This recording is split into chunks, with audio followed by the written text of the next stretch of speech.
aquilo que me dá esperança. Quero trazer à memória aquilo que me dá esperança.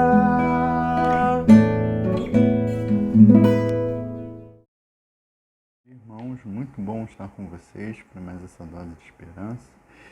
A cada dia nós esperamos que esse momento esteja servindo para edificação e fortalecimento na fé de vocês, através da comunidade de Jesus. O texto que eu gostaria de trazer hoje se encontra no Evangelho de Mateus, no capítulo 8, a partir do verso 23. Diz o seguinte: entrando ele no barco, seus discípulos o seguiam. De repente, uma violenta tempestade abateu-se sobre o mar, de forma que as ondas inundavam o barco.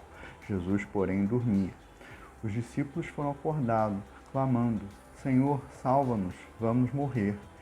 E ele perguntou: por que vocês estão com tanto medo? Não tendes fé? Então ele se levantou e repreendeu os ventos e fez completa bonança. E os homens ficaram perplexos e perguntaram: quem é este que o vento e o mar lhe obedecem?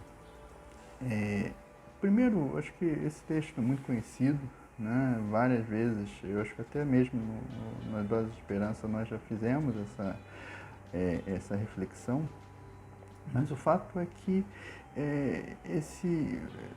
há uma particularidade interessante que a gente pode começar aqui, né?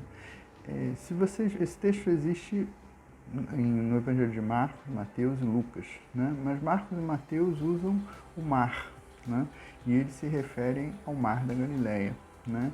Lucas se refere ao lago de Genezaré. É o mesmo lago, é o mesmo lugar, né? Só que com nomes diferentes, né? O fato é que Lucas, né, sabe que isso é um lago, né? Para Mateus e Marcos, né? Marcos usando provavelmente o conhecimento do apóstolo Pedro, né? Eles chamam de mar. Isso tem um aspecto assim.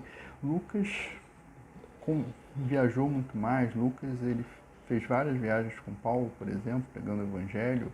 Esteve com Paulo na sua viagem final até Roma, né? Então ele tinha um conhecimento do mundo muito maior, né, do que Mateus, o apóstolo Mateus e provavelmente o apóstolo Pedro, que serviu como base, né, para o Evangelho de Marcos, né? Assim, isso nos coloca, né, um primeiro ponto, né, se esse mar, né, se essa tempestade no mar representa, né, as circunstâncias da vida, que muitas vezes são revoltas, né, o que é o mar para alguns, né, para outros vai ser o lago, né? Mas assim, para todos, né, e para aqueles que passam as circunstâncias de dificuldade, é igualmente ameaçador, né? Às vezes a gente não sente ou não percebe os problemas que os nossos irmãos, os nossos amigos passam, mas é ameaçador. Esse lago de Genezaré, né, que é mais ou menos o lago da Galileia, o mar da Galileia, como vocês queiram chamar, ele tem o tamanho um pouquinho maior, um pouquinho menor da nossa Baía da Guanabara, aqui no Rio de Janeiro, né? Mas ele tem uma característica interessante, né? Ele é o fim do Rio Jordão, né? E pela posição dele, pelo lugar onde ele fica, ele está sujeito a mudanças muito fortes de humor, de tempo, de clima. Então, de repente, do nada, né, sem que se perceba, você tem tempestades, e essas tempestades causam ondas que são ondas de 2,5 metros de altura, né, que para os barcos que eram utilizados pelos discípulos de Jesus naquela época eram ameaçadoras, né?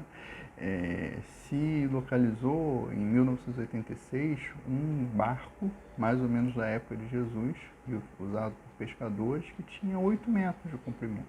Então era um barco pequeno, né? E ondas desse tipo podiam derrubá-lo, né? Então, assim, e os apóstolos de Jesus eram, pelo menos quase metade deles ali, eram pescadores, eram pessoas que conheciam aquele lago. Então eles se assustaram, porque as circunstâncias mudaram subitamente, né? E muitas vezes nós estamos diante de nossa vida de mudanças, de transformações que são súbitas e nos pegam desprevenidos, nos pegam despreparados e nos assustam profundamente, né?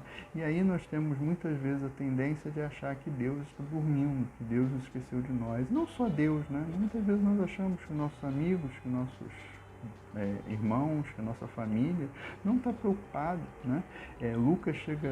Marcos, ele cita em algum momento que os discípulos falaram: não, se você não se importa conosco, né? E quantas vezes a gente, no nosso coração lá, a gente sente às vezes que Deus, talvez Deus, os irmãos, a igreja, os amigos, a família não se importam com a gente.